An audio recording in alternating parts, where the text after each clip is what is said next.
In front of me is POCO M6 Pro, and today I would like to show you how you can delete Google search bar from home screen.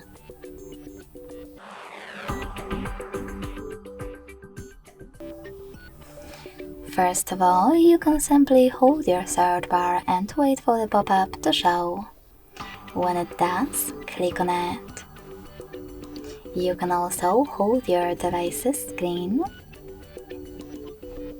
hold your search bar, and drag it to remove section at the top. Then let go and click on this check mark at the top right corner or home button.